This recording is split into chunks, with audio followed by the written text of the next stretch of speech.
Por eso yo defino las diferentes curvas de nivel. Perdón, porque me pasé, porque estoy incorporando gente. Ahí está. ¿Lo entendieron lo de gradiente? La interpretación del concepto gradiente. Sí, Samuel, estabas haciendo, no te escuché. ¿Lo escuchaste, Nicolás, a Samuel? Profesor, recién uno.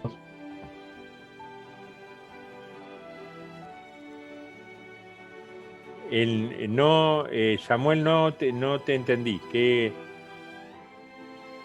Que te recién escuché llego, profesor, entrecortado. yo. Recién llegué, profesor, yo. Ah, perfecto. Recién te incorporaste. Recién prácticamente empiezo. Bien. Ok, ¿Cuáles gracias. son las propiedades del gradiente? ¿Qué es lo que verifica el gradiente? Es ortogonal, o sea, 90 grados, a las superficies X escalares, definidas por una función phi que es constante. Apunta en la dirección en que la derivada direccional es máxima. Voy hacia un determinado lugar con aumento de temperatura o disminución de temperatura, o aumento de la altura o disminución de la altura, cuando tengo las famosas curvas de nivel. El módulo del gradiente es igual a la derivada direccional máxima. Se anula en los puntos estacionarios, máximos, mínimos y los puntos sillas, que eso lo vamos a ver hoy. El cálculo de máximos y mínimos y cómo obtener los relativos y los absolutos. El campo formado por el gradiente en cada punto es siempre irrotacional. Al ser irrotacional, el producto vectorial entre el operador nabla y el operador nabla de la función es igual a 0. Ahora vamos a ver diferentes ejercicios para que vean lo que es un campo irrotacional. También existe el gradiente de un campo vectorial. Por ejemplo, el gradiente de un tensor que da el diferencial de campo al realizar un desplazamiento. Bien, ese desplazamiento lo estoy planteando como el operador nabla de la función por el diferencial del desplazamiento. Se puede representar por una matriz de n por n o 3 por 3, planteado en coordenadas cartesianas y está formada por las tres derivadas parciales de los tres componentes del campo vectorial. Ejemplo del gradiente de un campo vectorial. Si yo tengo la función en 3 dimensiones, x, y, z, que representa esa función, como lo ven acá, 2x más 3y cuadrado menos seno de z, perdón que vuelvo para atrás,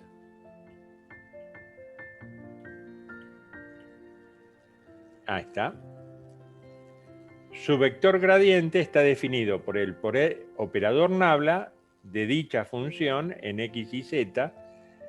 ¿Cómo se calcula el operador nabla? Ya lo conocen, la derivada parcial respecto de x, en y, la derivada parcial respecto de y en j y la derivada parcial de f en z. Saco las derivadas parciales, cada una de ellas, con respecto a x es 2, con respecto a y es 6, y con respecto a z, la derivada del seno es coseno, el signo se mantiene, y la derivada por regla de la cadena, la derivada de z es 1, voy a tener menos coseno de z. Y ahí está expresado el gradiente de un campo vectorial. Bien. Aplicaciones en física. Acá vamos a correlacionar los gradientes con la física.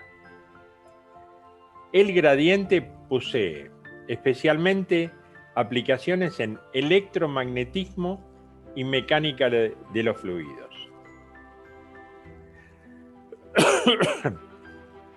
Existen muchos campos vectoriales que pueden escribirse como el gradiente de un potencial escalar. Uno de ellos, el más común que se conoce, es el campo electrostático, que deriva del potencial eléctrico. O sea, la intensidad de campo eléctrico es el operador Nabla del potencial eléctrico, es la derivada del potencial eléctrico.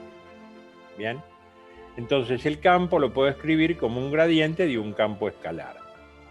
Al tener un resultado escalar, lo denomino potencial, el famoso potencial que tenemos cuando yo conecto a 220 volts las computadoras o todos los elementos. Es lo que yo dispongo y estoy expresando en forma matemática lo que tengo en el enchufe de cada una de nuestras casas. Se denomina potencial, campo conservativo o irrotacional. Así, una fuerza conservativa se deriva de la energía potencial. Este es el concepto de la aplicación de gradiente. ¿Lo entendieron?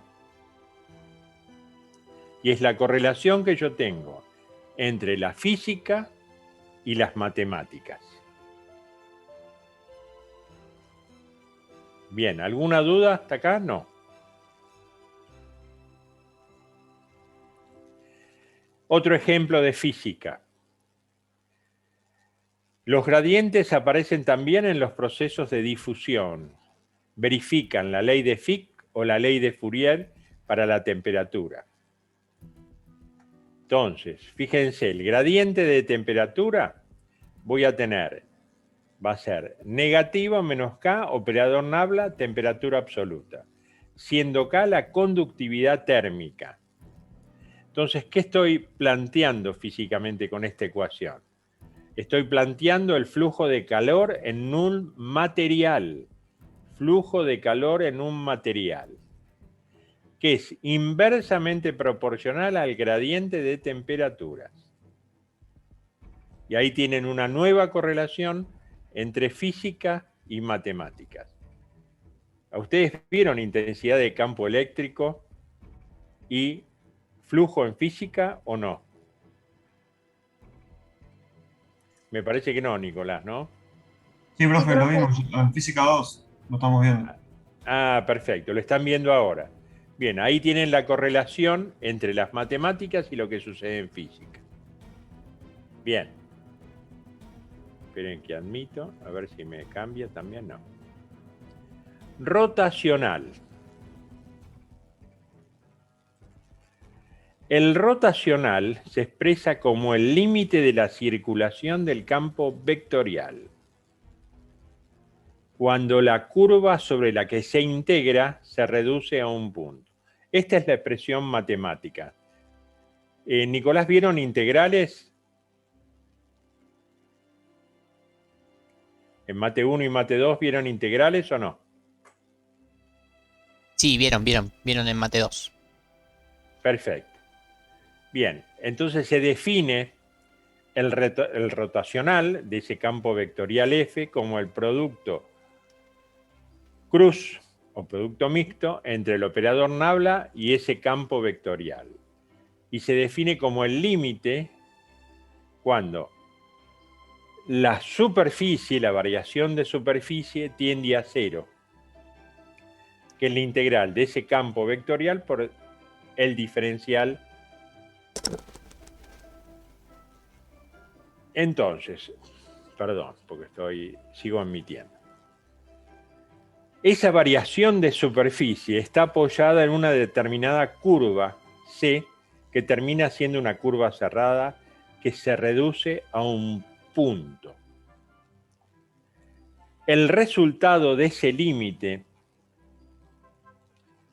que no es el rotacional completo, es un vector, sino solo su componente, según la dirección normal a esa variación de superficie y está orientada según la regla de la mano derecha. ¿Bien?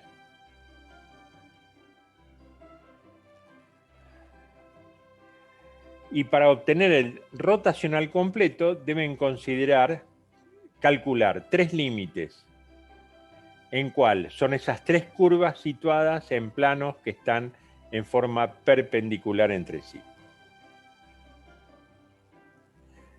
Vamos a ver la explicación del rotacional, como sería en el flujo que está circulando, sea agua, aceite hidráulico, aire, a presión, etcétera, en una tubería. El rotacional de un campo alrededor de un punto, que este sea distinto de cero, no implica que las líneas de campo giren alrededor de ese punto y lo encierren. Por ejemplo, el campo de velocidades de un fluido que circula por una tubería. Normalmente en física, no sé si lo vieron o si lo van a ver, se llama el perfil de Poiseuille. Este posee un rotacional no nulo en todas las partes, salvo en el eje central, pese a que la corriente fluye en línea recta. ¿Cuál es la idea de esto que está circulando en la cañería? Es si colocamos una rueda de paletas, infinitamente pequeña en el interior de ese campo vectorial, esta rueda girará, aunque el campo tenga siempre la misma dirección.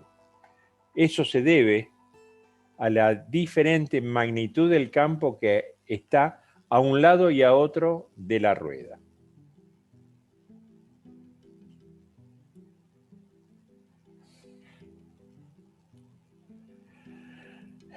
Campo llamamos fuente vectorial y escalar. Al campo vectorial que se obtiene, calculo el rotacional de un campo en cada punto.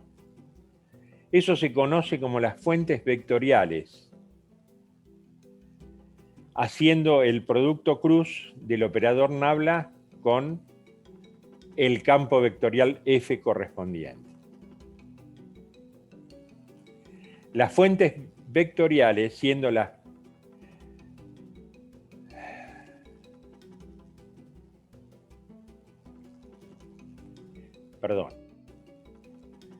se conoce J como las fuentes vectoriales de un campo cuya rotacional es nulo en todos los puntos del espacio. Entonces, cuando yo tengo el operador Nabla y tengo ese rotacional que es nulo, estoy ante la presencia de un campo conservativo o irrotacional, en la cual en función tengo el operador Nabla de phi, ese producto cruz de esa función correspondiente es igual a 0. Y está correlacionado con la función de la intensidad de campo eléctrico, bien, y el operador Nabla de la función escalar. Si yo lo tengo expresado en coordenadas cartesianas, que es lo que se los hemos mostrado muy rápidamente previamente, esa definición que se calcula con ese límite, si yo lo expreso en coordenadas cartesianas, ¿qué tengo? Esa matriz IJK, en lo cual, bueno, acá lo expresa como X, Y, Z, como el vector unitario, y estoy haciendo ese producto cruz de IJK o X y Z, derivada parcial respecto de X en la segunda fila, derivada parcial respecto de Y, derivada parcial respecto de Z, de las funciones que tengo en X, f de Y, en Y, y la función correspondiente en Z. Y acá hay otra manera de expresarlo con la notación de Einstein, que no tiene sentido que ustedes, conózcanla como información, pero nosotros no se lo vamos a pedir. Bien, es el producto vectorial en K de epsilon KLM por la derivada parcial de la función en NN. esto está extendido a una matriz de n por n.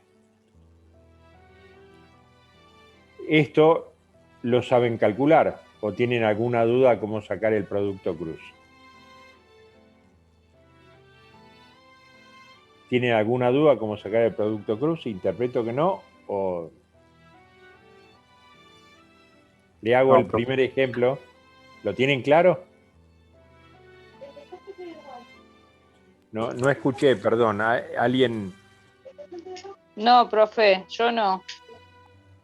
Ah, perfecto. Entonces, ¿cómo yo obtengo el producto cruz a través de esta matriz? Yo tomo la primera fila donde tengo X, Y, no sé si ven mi mouse, la flechita. Sí, lo estoy viendo. Perfecto. Tomo la primera fila y la primera columna. De esta manera voy a multiplicar por el vector unitario Y o el versor X y tomo, fíjate mi cursor, derivada parcial con respecto a Y, derivada parcial con respecto a Z, la función de Y y la función de X. Entonces, voy a multiplicar derivada parcial respecto a Y de f de Z. ¿Bien? Menos la derivada parcial respecto de X de f de Y.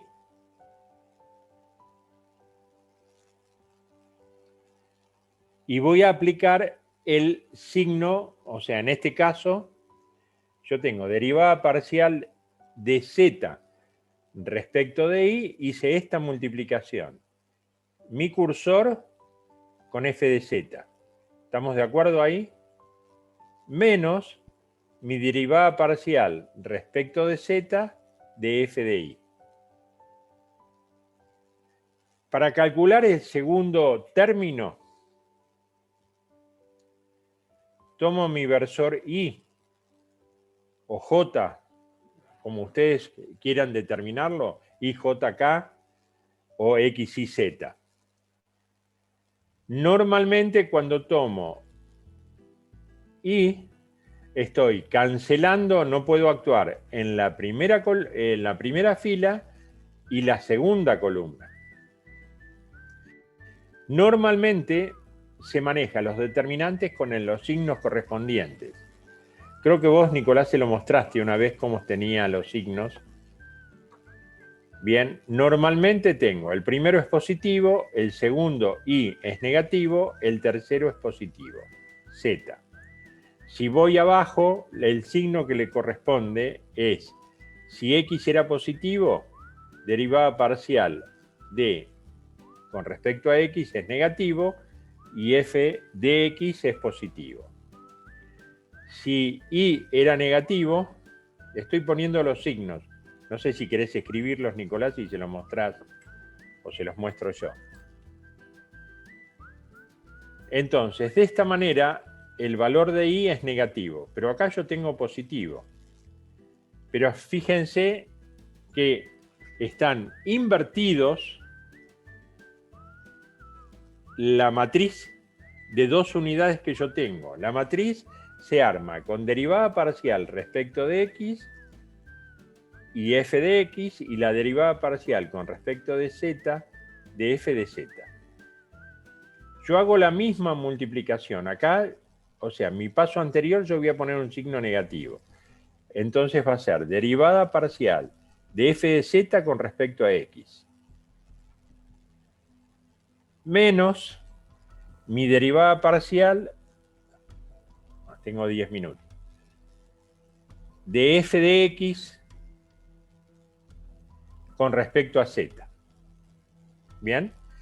Al aplicar el signo negativo, se me invierten las derivadas parciales y por eso me queda derivada parcial de f de X con respecto a Z menos la derivada parcial de f de Z con respecto a X. ¿Lo entendieron por qué está así?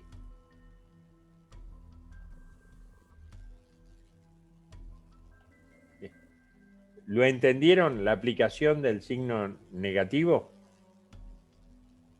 Sí, profe. Perfecto. Y la tercera, yo vuelvo a tomar la primera fila, con lo cual cancelo la operación con la primera fila y al tomar Z, cancelo los operadores de la tercera columna.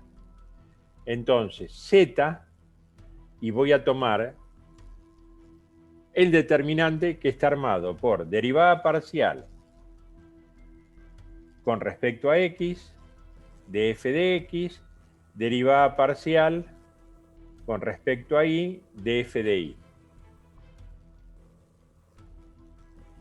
Y aplico, fíjense, derivada parcial de f de Y con respecto a X, que es el primer término que tengo, menos la derivada parcial de f de X con respecto a Y, que es mi segundo término. Y de esa manera hice el producto vectorial del operador Nabla con ese campo vectorial. ¿Lo entendieron? Así no tienen dudas. Bien, Corina, ¿entendiste? No te escucho. Sí, profe. Ah, excelente. Y Mabel también, ¿no es cierto? Sí, o sea que nosotros tenemos que ir invirtiéndole el signo. Exactamente. Si vos tenés una matriz de 4x4 o 5x5, el primero arriba a la izquierda es positivo. Y a partir de ahí, toda la fila, la diagonal principal es positiva y vos bajás más, menos, más, menos, más. Y en la fila, si yo tengo 4x4 o 5x5, no se los vamos a tomar 4x4 ni 5x5, pero se coloca más, menos, más, si es 5, por ejemplo. Y eso se calcula, depende de cada uno de los coeficientes y está elevado a la menos 1. Al estar elevado a la menos 1, si es coeficiente, o sea, si es XX, es par, y cuando le elevo a la menos 1 me queda, lo estoy elevando al cuadrado, y si tengo XX me queda par, me queda positivo, y si me queda impar, lo que tengo dentro de lo que estoy elevando al cuadrado me queda como signo negativo. Pero ese es el cálculo de determinantes que interpreto que ya lo vieron. En definitiva, los signos es como se los acabo de decir recién. Plantean una matriz de signos y no se equivocan más. Bien, vamos al siguiente. Ejemplos de lo que es el rotacional. En un tornado, se los voy a leer despacio, en un tornado los vientos están rotando sobre el ojo de la tormenta, del tornado. Y un campo vectorial que muestra las velocidades del viento tendría un rotacional diferente de cero en el ojo y posiblemente también en otras partes del tornado. En un campo vectorial que describe las velocidades lineales de cada parte individual de un disco que está rotando. El rotacional tendrá un valor constante en todas las partes del disco. Si una autopista fuera descrita con un campo vectorial y los carriles tuvieran diversos o diferentes límites de velocidad, el rotacional en las fronteras entre los carriles sería diferente de cero, porque hay cambios. La ley de Faraday de la inducción y la ley de Ampère-Maxwell, dos de las ecuaciones de Maxwell, se pueden expresar muy simplemente usando el rotacional. La primera indica que el rotacional de un campo eléctrico es igual a la tasa de variación de la densidad del flujo magnético, con signo opuesto debido a la ley de Lenz. La segunda indica que el rotacional de un campo magnético es igual a la suma de las densidades de corrientes y la derivada temporal de la densidad de flujo eléctrico. Bien, ahí tienen los ejemplos, los conceptos. Quien tenía dudas con el tema del concepto de rotacional, ¿te quedó claro? Sí, profe, ya quedó claro. Excelente. Bien, divergencia. Fíjense, o sea, Resumiendo, gradiente que tengo, el operador nabla de una función. ¿Cuál es mi resultado? Un vector. Y si lo calculo en un determinado punto, tengo una derivada direccional y un determinado valor. ¿Correcto? Rotacional, ¿qué tengo? El operador nabla con el operador cruz o de un campo vectorial. ¿Cuál es mi resultado? Un vector. Y la divergencia es mi producto escalar entre el operador nabla y una función vectorial. ¿Cuál va a ser mi resultado del producto escalar? Un escalar.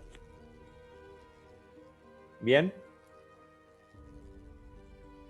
Si se corta, volvemos a ingresar, pero no sé cuántos minutos tenemos. No sé si lo ves, Nico. Tres. 3, bueno, voy a tratar de terminar divergencia, que ya terminamos. Así paso a los ejercicios para repasar. Divergencia, otro operador, cuyo argumento, ¿qué es? Una función vectorial realizado con el producto punto del operador nabla. Mi resultado, una función escalar. ¿Qué tengo? Fíjense, si defino la misma utilizando el concepto de flujo, lo expreso de la siguiente manera. Es un nuevo límite de una integral en una superficie cerrada, en la cual ese volumen está tendiendo, ese volumen que encierra esa superficie cerrada va a tender hacia cero. Ejemplos. Fíjense el campo vectorial constituido por la velocidad del agua, que se desplaza en un determinado canal. Y tengo una superficie cerrada, SO, imaginaria, que se encuentra enteramente debajo del agua. En condiciones normales, tanta agua entrará en la región encerrada como la misma agua que saldrá. ¿Esto qué significa? Que no hay flujo neto saliente de la región encerrada por la superficie SO.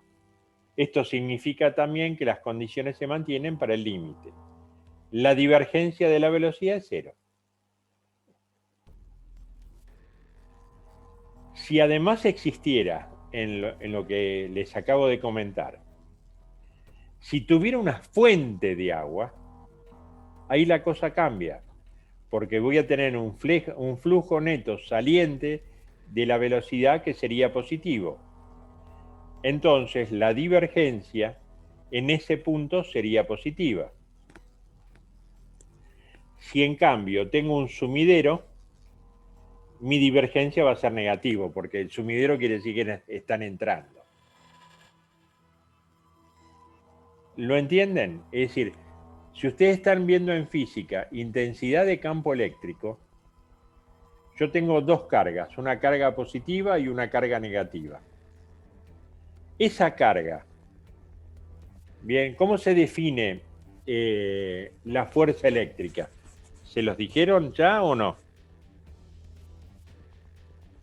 En física, ¿les dijeron lo que es la fuerza eléctrica? Que existe entre dos cargas que se pueden atraer o repeler. Se atraen cuando las cargas son de diferente signo, se repelen cuando las cargas son de igual signo. Entonces, si yo tengo y estoy midiendo la intensidad de campo eléctrico respecto de una carga puntual,